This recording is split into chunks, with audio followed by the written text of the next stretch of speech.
Welcome to the class. Welcome to medicinal biochemistry class on proteins and amino acid metabolism. So today we will the urea cycle, which is also known as Krebs-Henschel urea cycle. So in 1932, Hans Krebs, the Nobel laureate of 1953, and his assistant Kurt Henschel discovered the steps of urea synthesis in mammals. So this was the first metabolic cycle that was elucidated, and after 5 years of this, the tricarboxylic acid cycle or Krebs cycle was discovered or elucidated. So at the end of this class, the student shall be able to explain ammonia transport, explain reactions of urea cycle, explain energetics of urea cycle, explain regulation of urea cycle. Okay. So amino acids that are converted to ammonia is very toxic to the body. So it has to be detoxified by converting that to urea. So urea is synthesized in liver and transported to kidneys for excretion in urine.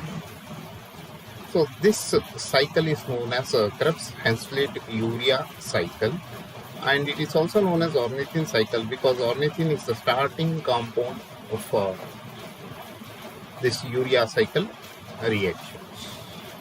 Okay, so this is the structure of urea. Urea consists of two amino groups attached to a carbonyl carbon.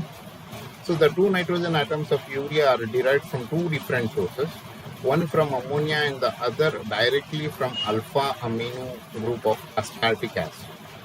So the carbon atom is supplied by carbon dioxide, and urea is the end product of protein metabolism, and it is excreted in urine.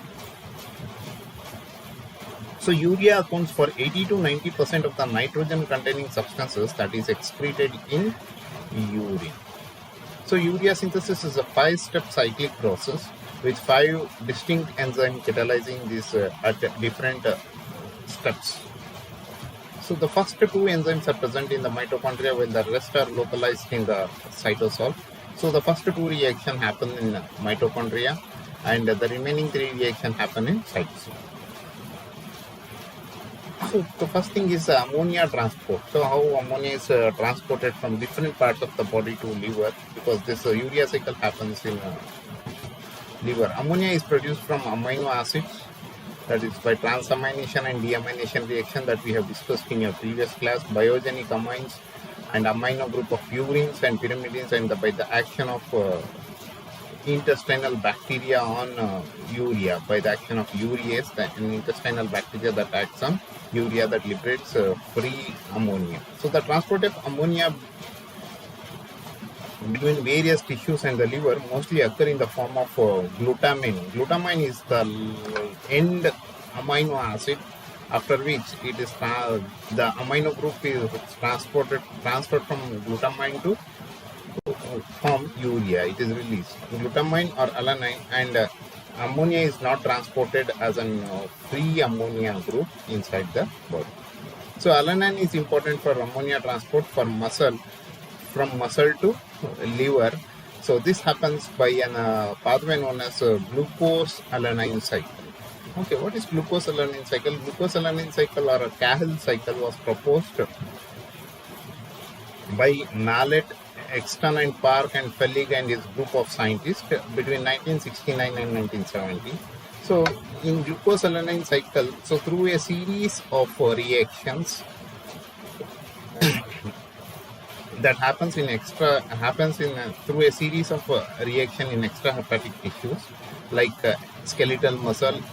So what they do is they export pyruvate and amino group as alanine to the liver, and in exchange they take back glucose from the liver via bloodstream. Okay, so here alanine is exchanged for glucose. Liver gives up glucose to various muscles, and in exchange liver takes up alanine.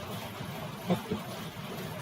So, and one more amino acid that transfers amino group, that converts amino group to urea is glutamine. So it is called as the storehouse of ammonia. it is present at the highest concentration, that is 8 milligram per deciliter in adults in blood among all the 20 amino acids. So its synthesis mostly occurs in liver, brain and muscle. So ammonia is removed from the brain predominantly as glutamine. Glutamine is freely diffusible in tissues, hence easily transported. Okay, so here, so in brain and other tissues requires one molecule of ATP, and this that is ammonia is transferred to glutamate, and this reaction is catalyzed by glutamine synthetase. We call it a synthetase because here ATP is utilized in the reaction, so it requires the cofactor Mg2+. So this glutamine is transported to liver where it releases ammonia by the action of glutaminase and gets converted to glutamate. So glutamine synthase is responsible for the synthesis of glutamine from glutamate and ammonia, and this reaction is unidirectional, that is, and it requires ATP and Mg2+. This is not reversible. Again, it requires a different enzyme to convert glutamine to glutamate. Okay, so the glutamine can be deaminated by hydrolysis to release ammonia by glutaminase, an enzyme mostly found in kidney and intestinal cells. Okay, so the reactions of urea cycle. So the first, so I told you there are 5 steps in the urea cycle. So the first step is formation of carbamyl phosphate. So here phosphate, carbon dioxide and that is ATP from phosphate, carbon dioxide and ammonia, they combine to form carbamyl phosphate. So this reaction is catalyzed by carbamyl phosphate synthetase 1. Okay. So carbamyl phosphate synthetase 1 is present in mitochondria, and it catalyzes the condensation of ammonium ions with carbon dioxide to form carbamyl phosphate. Okay, so this step consumes 2 ATPs and it is irreversible. So this consumes 2 ATPs and it is irreversible, and this is a rate limiting step. So here the rate of urea cycle can be increased or decreased. Okay, so and one more important aspect is CPS1, that is carbamyl phosphate synthetase 1, requires N-acetyl glutamate for its activity. So the second step is formation of citrulline. So here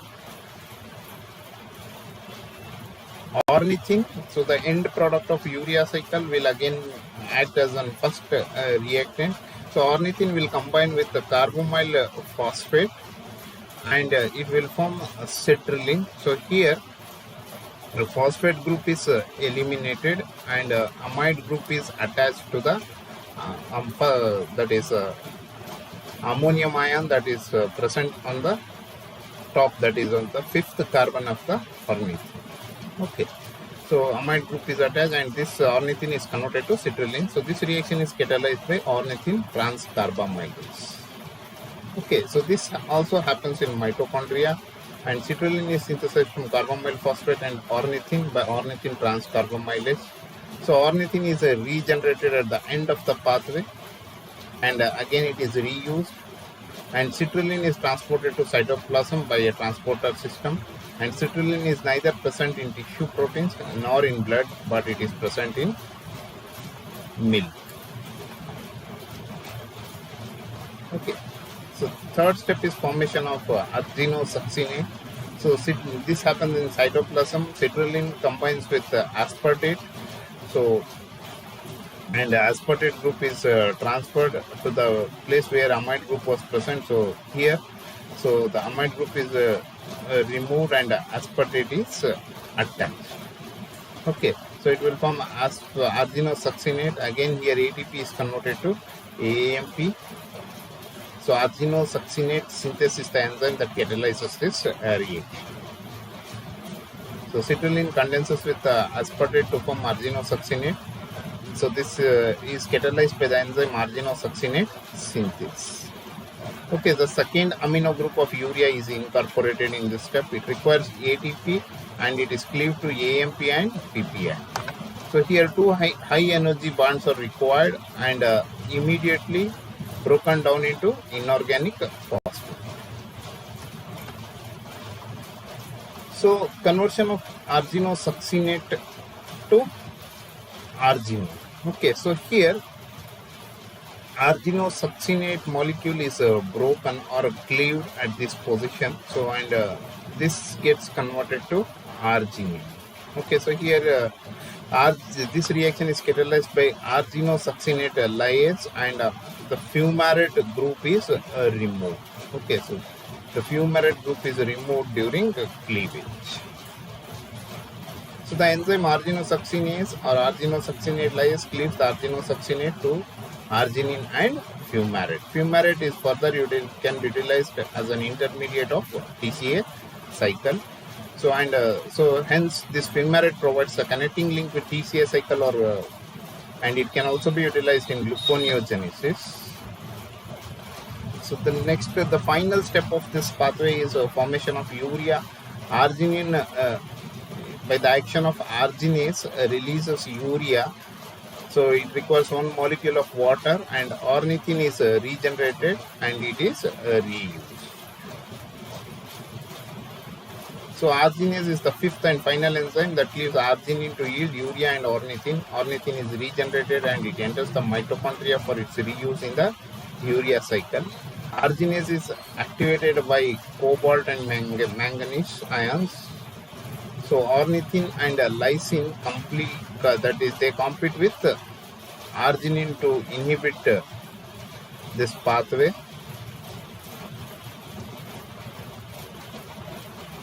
So arginase is mostly found in liver, while the rest of the enzymes of urea cycle also are present in other tissues. So only liver can ultimately produce urea, because arginase is present only in liver. Okay, so this, so here is the overall picture of urea cycle. The carbon dioxide and ammonium ions that are obtained from glutamine and alanine combine with a phosphate molecule to form carbamyl phosphate. The phosphate molecule is provided by ATP. So here this reaction requires two molecules of ATP, and this reaction is catalyzed by carbamyl phosphate synthase 1. So it requires N-acetyl glutamate for the activation of carbamyl phosphate synthase 1. So this carbamyl phosphate in the second step combines with ornithine to form citrulline.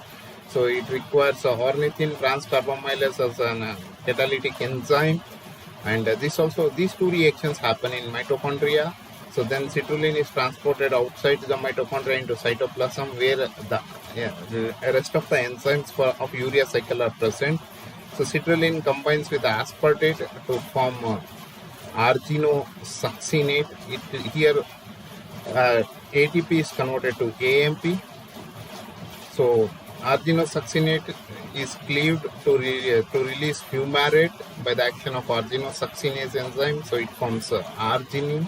Arginine ultimately in the fifth step by the action of arginase enzyme releases urea, and it will form ornithine.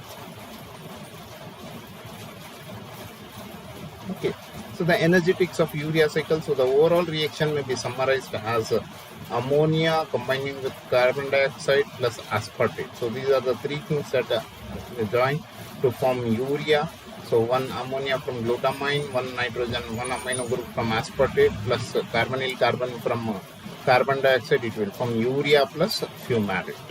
So here two ATPs are used in the first reaction, and one more ATP is converted to AMP and PPI plus in the third step, which is equivalent to two ATPs again. So 4 ATPs are utilized. Okay, so the urea cycle consumes 4 high energy phosphate bonds. Fumarate formed in the fourth step may be converted to malate. Malate, when oxidized to oxaloacetate, produces 1 NADH, so that is equivalent to 2.5 or 3 ATPs. So the net energy expenditure is 1.5 high energy phosphate or 1 high energy phosphate. So the urea cycle and TCA cycle are interlinked, and it is called as urea bicycle. Okay, so urea cycle and TCA cycle are interlinked because urea cycle provides certain intermediate for TCA cycle. Okay, so the regulation of urea cycle. So carbamyl phosphate synthase 1 is an rate limiting enzyme in the urea cycle. So that controls the rate of this urea cycle whole pathway. So it is allosterically activated by N-acetyl glutamate. Its activation requires N-acetyl glutamate. In its absence, it does not synthesize carbamyl phosphate. So N-acetyl glutamate is synthesized from glutamate and acetyl-CoA by the action of synthase, and it is degraded by hydrolysis. So the rate of urea synthesis in liver is correlated with the concentration of N-acetyl glutamate. If it is higher, the rate of urea synthesis is more. If it is lower, the rate of urea synthesis is very less. Okay.